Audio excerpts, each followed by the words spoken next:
আজ বুধবার 22শে বৈশাখ 2026 সালের আজ 6ই মে। কুম্ভ রাশি, কুম্ভ লগ্ন, অ্যাকোয়ারিয়াস সাইন জাতক জাতিকাদের আজকের দিনটি কিন্তু এক কথায় বেশ কাটতে চলেছে।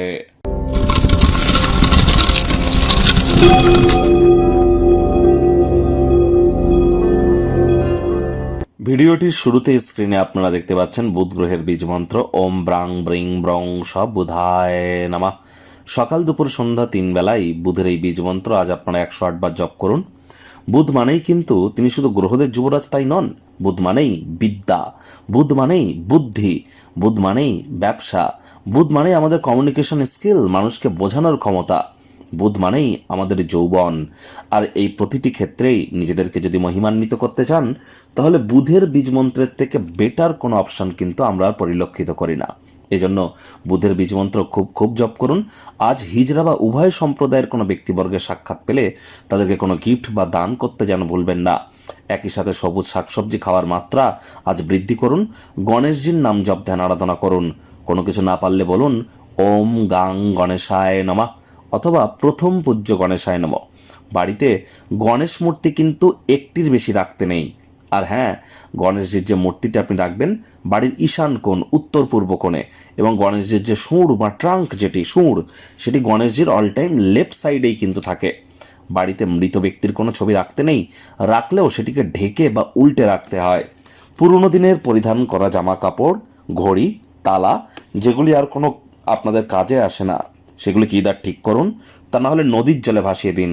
কাউকে দান যেন করবেন না, গিফট যেন করবেন না।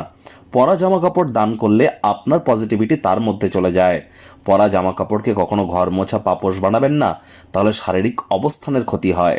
ভাগ্য মিটার আজ আপনাদের বলছে 8/10, ভাগ্য আপনাদের অনুকূলেই থাকবে। তবে অর্থগত ব্যাপারে আপনাদেরকে একটু সাবধানতা অবলম্বন করেই কিন্তু চলতে হবে। আজ কায়িক পরিশ্রম হলেও শরীর মনে সতেজতা এবং তরতাজাই আপনারা অনুভব করবেন। দীর্ঘদিনের পুরনো রোগশোক অসুস্থতা থেকেও আজ মুক্তিপ্রাপ্তি করবার দিন, পরিত্রাণ প্রাপ্তি করবার দিন। আপনার মধ্যে শক্তির সেই প্রাচুর্যতা থাকবে যার কারণে আপনি ধকলসাধ্য দিনকেও কিন্তু আজ অবশ্যই মনোরঞ্জনপূর্ণ করতে পারেন। তবে এর জন্য দিনের শুরুটা কিন্তু তাড়াতাড়ি করাটা অত্যাবশ্যক। সময় এবং অর্থকে আজ মূল্য দিতে হবে। টাইম ম্যানেজমেন্ট, মানি ম্যানেজমেন্ট সম্পর্কে জ্ঞান বৃদ্ধি করুন, তা নাহলে ইন ফিউচার কিন্তু আর্থিক সমস্যা আপনাদের বেড়ে যেতে পারে। নতুন উদ্যোগ পরিকল্পনা নির্মাণ কার্যকে আজ পিছিয়ে দিন। চাকরিজীবীদের অফিসের পরিবেশ এক প্রকার বেশ, বস কলিগদের সাথে ভাব ভালোবাসা বাড়বে। কর্মে গতি অনুভব করবেন নিজের মেধা, দক্ষতা, ট্যালেন্টের দৌলতে। প্রশংসার পাত্রপাত্রীও আপনারা কিন্তু হতেই পারেন। রাজনীতিবিদ যারা আছেন জনসংযোগ বৃদ্ধি করুন, সমাজে পপুলারিটিও বাড়বে। শিক্ষার্থী বিদ্যার্থীরা যে কোনো প্রকার পরীক্ষা প্রতিযোগিতায় সফলতা প্রাপ্তি করবেন। উচ্চশিক্ষার জন্য যারা বিদেশ যাত্রার কথা ভাবছিলেন, ভাগ্যদেবীও আজ আপনাদের পক্ষেই আছেন। সন্তান সন্ততি থেকে থাকলে তারাও তাদের কৃতিত্বের দ্বারা আপনাদেরকে গর্বিত অনুভব করাবে। হাউস ওয়াইফদের জন্য দিনটি এক প্রকার বেশ। প্রেমিক প্রেমিকা, স্বামী স্ত্রী, দিনটিকে যতটা সম্ভব রোম্যান্টিক করে তোলা যায় সেই প্রচেষ্টাই তো আপনাদের জারি রাখা উচিত। অবিবাহিতদেরও বিবাহের যোগ পরিলক্ষিত হচ্ছে। যারা প্রেমে পড়েননি তাদের জীবনে স্বপ্নের নারী বা পুরুষের আগমন আজ কিন্তু হতেই পারে। একটু প্রচেষ্টা আপনাদেরকেও করতে হবে। সমস্যায় পড়লে দ্রুত সিদ্ধান্ত গ্রহণ করার ক্ষমতার কারণে স্বীকৃতিলব্ধ কিন্তু আজ আপনারা হতেই পারেন। প্রাকৃতিক সৌন্দর্য দেখে আজ আপনারা স্তম্ভিত হয়ে যাবেন। আজ আপনি অবশ্যই অফিসে যে ধরনের ক্রিয়াকলাপ আপনারা করতে চাইছিলেন সেই ধরনের ক্রিয়াকলাপই পেতে পারেন। সময়ের কাজ সময়ে করে নিজের ভাগ্যকে, জীবনকে, নিজের ব্যক্তিত্বকে মহিমান্বিত করবার চেষ্টা করুন। গৃহে বাচ্চা কাচ্চা থেকে থাকলে তাদের কাছ থেকেও একটু সহযোগিতা গ্রহণ করুন গৃহের কর্ম সম্পূর্ণ করতে। শত্রুপক্ষ, বিরোধী পক্ষ খুব একটি শক্তিশালী থাকছে না।